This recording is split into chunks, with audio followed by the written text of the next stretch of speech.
तौसीफ खान, एक बड़ा आरोप ये भी लग रहा है ममता सरकार के ऊपर कि आंकड़ा छुपाया जा रहा है, और ये आरोप सिर्फ बीजेपी या राजनीतिक दल ही नहीं लगा रहे, ये आरोप गवर्नर साहब ने लगाया है। धनखड़ साहब ने एबीपी न्यूज पर बैठकर लगाया है कि ममता बनर्जी असली आंकड़ा छुपा रही हैं और यही खिसियाट कहीं ना कहीं देखने को मिल रही है नीचे तक।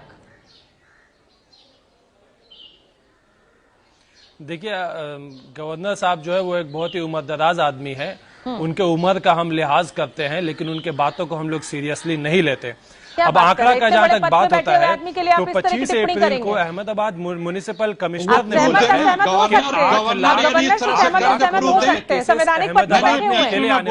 मैं बीच में बोल रहा हूँ शोभना जी, अगर गवर्नर संवैधानिक पद पर बैठा व्यक्ति को इतनी तिखी टिप्पणी करता है तो उसके साक्ष्य भी उन्हें सार्वजनिक करने चाहिए।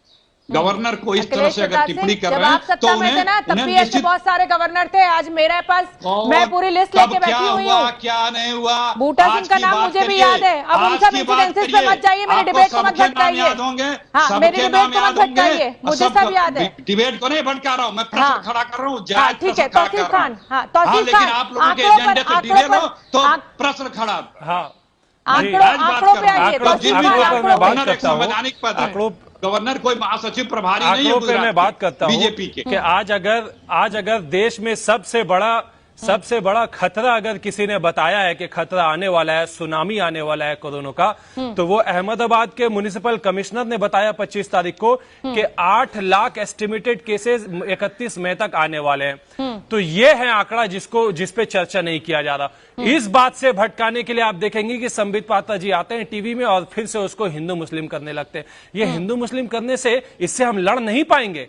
ये 8 लाख का जो एस्टिमेट दे रहे हैं कि आने वाले हैं लोग, इनको हम कैसे लड़ेंगे? और ठीक इसी तरीके से, क्योंकि नमस्ते ट्रंप गुजरात में हुआ था, सबसे ज्यादा अफेक्टेड लोग गुजरात में रहेंगे। हम तो फिर भी बंगाल काफी नीचे आते हैं और हमारी सरकार तो पूरी काम कर रही है। उंगली उठा देते हैं। मेरे साथ विक्रम सिंह जी जुड़े हुए हैं। विक्रम सिंह जी, अगर आज पढ़ाई लिखाई की कमी है या लोगों के अंदर कहा जाए कि संयम नहीं है, इस तरह से हेल्थ वर्कर्स के ऊपर, पुलिस के ऊपर हमले हो रहे हैं, पढ़ाई लिखाई की जिस कमी की मैं बात कर रही हूं, सरकारें तो सभी जिम्मेदार, सत्ता में तो सभी रहे हैं।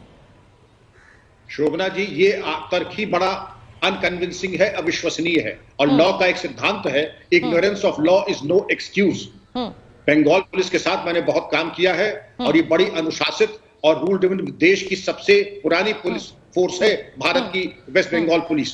और उनके द्वारा ये उम्मीद करना कि महिलाओं पर लाठी बरसाएंगे, अविश्वसनीय है। और अगर किया है, आप उनके खिलाफ एक्शन लीजिए, लेकिन जिन्होंने पुलिस के ऊपर लाठी इस तरीके से आक्रमण किया है, उनके ऊपर भी ऐसी कार्रवाई होनी चाहिए। आपने सही कहा, पुलिसकर्मी भी कोरोना वॉरियर्स हैं, उनके परिवार है, उनके माता पिता हैं। कृपया उनको अपमानित और प्रताड़ित न करें और उसमें हस्तक्षेप करें। और बंगाल पुलिस की वैसे भी शौर्यता, एक रेपुटेशन होती है कि लॉ अबाइडिंग है, और कुछ लोगों की रेपुटेशन होती है आधे कसाई और आधे इंसान। मैं उसके ऊपर और प्रकाश नहीं डालूंगा, लेकिन उनकी खुशकिस्मती थी कि वो उनसे पाला पड़ा जिन लोगों ने बहुत ही मानवीय दृष्टिकोण से उसका समाधान किया। लेकिन संबित पात्रा जी ने बिल्कुल ठीक कहा कि कानून को अपनी कार्रवाई करनी चाहिए थी, बल प्रयोग करना चाहिए था, लोगों को ऑन द स्पॉट अरेस्ट होनी ही चाहिए थी।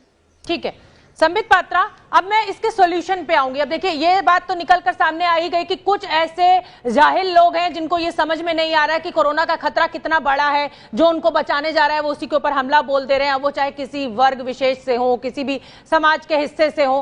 क्या हल संबित पात्रा हमें बताना चाहेंगे कि इस समस्या को कैसे हैंडल किया जाए, क्या किया जाए?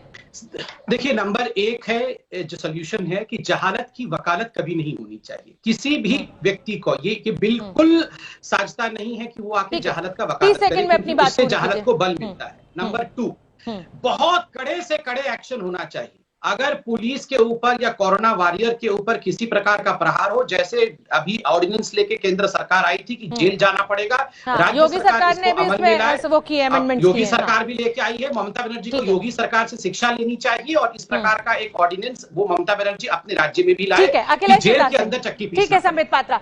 अखिलेश प्रताप सिंह, 20 सेकंड आपके पास है, क्या हल आप सुझाएंगे? सिर्फ 20 सेकंड में अपनी बात पूरी कीजिए, मेरे पास समय खत्म हो रहा है। देखिए, बड़ा सीधा सा हल है कि ये जो र्यूमर फैला रहे हैं लोग, इस पे भी हमें नजर रखनी होगी। कहीं डॉक्टर जा रहे हैं तो एक रेकी टीम या पुलिस का पहले भेज देना चाहिए कि वहां पे कुछ ऐसा तो नहीं होने वाला है। और दूसरे जो लोगों को भूख है, जो लोग खाना नहीं पा रहे हैं, जो अनाज नहीं पा रहे हैं, या जो बहुत दिनों से घर नहीं जा पाए, सुविधा नहीं मिली, उनके ऊपर भी सरकार को। तीसरी बहुत महत्वपूर्ण चीज है, डॉक्टरों, यूपी के डॉक्टरों ने अगर ये लीक कर दिया कि यहाँ पे किट्स खराब है, तो उनके ऊपर एसटीएफ बिठा दिया गया कि ये क्यों लीक कर रहे हैं। बहुत सार्थक चर्चा रही। आप सभी मेहमानों का बहुत बहुत धन्यवाद हमसे इस चर्चा में जुड़ने के लिए। ये है एबीपी न्यूज, आपको रखे आगे।